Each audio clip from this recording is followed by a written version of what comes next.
I think it's very important that we care for every member of the human family, no matter how difficult that may be, and no matter how that individual may devalue his or her own life. Everyone deserves to be loved and cared for from the moment of conception until the moment of natural death. That's our privilege as members of the human family. Great, thank you. So you're speaking about dignity therapy, and I'm wondering sort of how you developed your interest in this area, or what kind of brought you to be studying and practicing in this area. I think a broader way to describe it would be dignity conserving care. Dignity therapy, as developed by Dr. Harvey Max Chochinov at the University of Manitoba, wonderful palliative care psychiatrist and Order of Canada and all sorts of things. That he became involved and became interested in the concept of dignity when he noticed that countries such as Belgium and the Netherlands, that people there, when they were pushing to use, like I said. That's okay. Just take your time. Yeah. Dr. Harvey Max Chochinov from the University of Manitoba, who's a wonderful palliative care psychiatrist and much decorated around the world, including the Order of Canada, he began looking at the idea of dignity conserving care when he noticed that countries such as the Netherlands, where there was a push to legalize euthanasia, that one of the main reasons that people were asking for it was a quote unquote loss of dignity. And he said, well, what does dignity really involve? And he's done a lot of research, and other people have too, but he spearheaded this around the world, looking at what are the factors that add to the conservation of dignity when we're caring for people. And one of the outgrowths of that was a system of, it's almost a psychotherapy sort of legacy system called dignity therapy. And it's helping patients and their families to review their lives and to bring dignity to that and to provide a legacy afterward by having a written document. And I did Dr. Chochinov's training course with that and have really found the ideas and the questions and the principles really important in helping in my practice as I care for people at the end of their lives. Okay, thank you. That sounds really interesting. I can't wait to hear your presentation. So just thinking about your life and career, what person or event has had the biggest impact on you in your professional career? This is a tough one. To be honest, the people who have had the most influence on me are the people who have loved me. My parents, for example, both grew up in the Depression. My mother grew up cold and hungry, and yet she became a research scientist, a chemist. And my dad was a chemistry professor, and he also grew up in the midst of the Depression. And although he had a happy home, they were on the margins, as many people were in those days. And my father taught me the principles of integrity and compassion. And I remember him saying to each of us in our family, to me, he would say, Margaret, I know that if you were in a room of 100 people and 99 of them wanted to do the wrong thing, that you would stand alone. And I have heard his voice. He's passed away now. Both my parents are gone. I've heard his voice so many times in my head, urging me to stand alone. But, you know, his advice was also tempered with real compassion.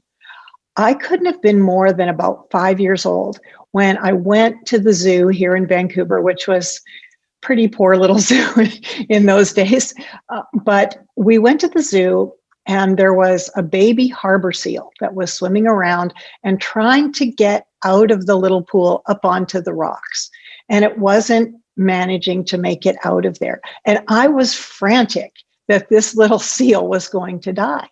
And my father took the time to help me go and find the keeper for this little seal and make sure that he knew that this little seal was having trouble and that he would get the help that he needed.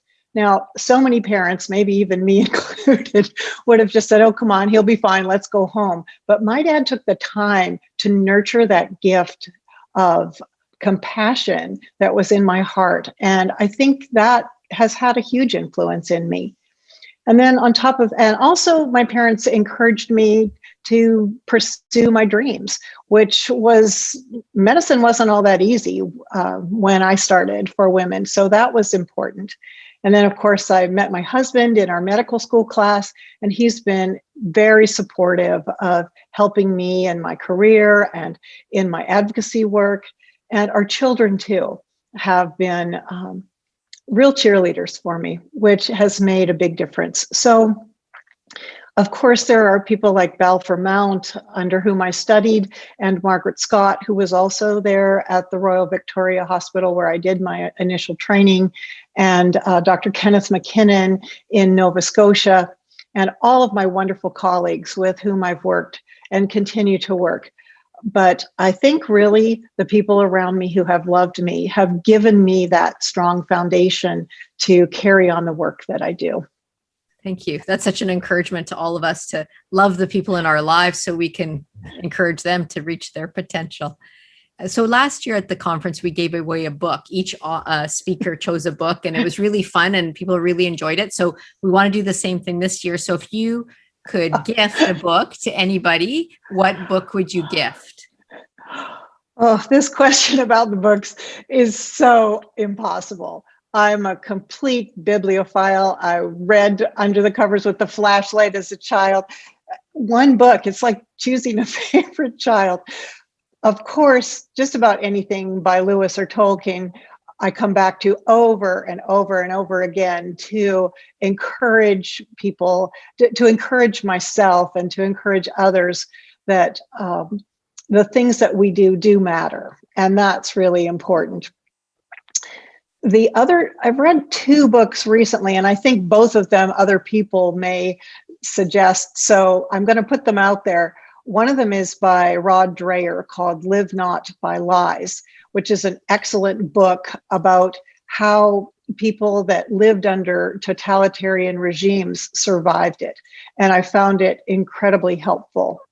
But the most important book, I think, nonfiction book of the last decade really has got to be Carl Trueman's book, The Rise and Triumph of the Modern Self. It's an amazing book talking about how we got to where we are in our society and what the roots are, that it isn't something that's just happened over the last few years or even the last few decades, but it's been something that's been brewing for hundreds of years. And I have found it very liberating in terms of not feeling a false sense of guilt over how we managed to get here in such a short time, as it seemed to me, and also very practical in some ideas of things that he gives. However, the book I came up with is Les Miserables by Victor Hugo. The whole book, not just a version of the movie or other parts, an abridged version, but the whole book. I have never seen such a beautiful work of fiction that does the most amazing job showing the difference between legalism and grace and where that ends. The bishop in that book, who is so unconditionally loving and forgiving, is one of my favorite characters in all of fiction, and a role model for each of us. When Jean Valjean steals the candlesticks or the silver, I'm forgetting which one he stole first, and he's brought back to the bishop's house. The bishop says, "Oh, and you forgot this other part," and sends him on his way. Oh, how I wish that would be me in my life. And just seeing the gift of that and what that did in Jean Valjean's life versus what happened for Javert, and how the legalism and the revenge and all of those things, and where they each ended up at the end of their lives, and the difference they made in society, and how one blessed and the other cursed, I think is a super important lesson for each of us. And I know there's some parts of it that kind of drag in the middle, where Victor Hugo is giving his little political polemics. But the whole overarching part of this story is just amazing. And I would love for someone to get a copy of that. Wow. Okay. So you really surprised me. I wasn't expecting that. That's awesome. Thank you so much.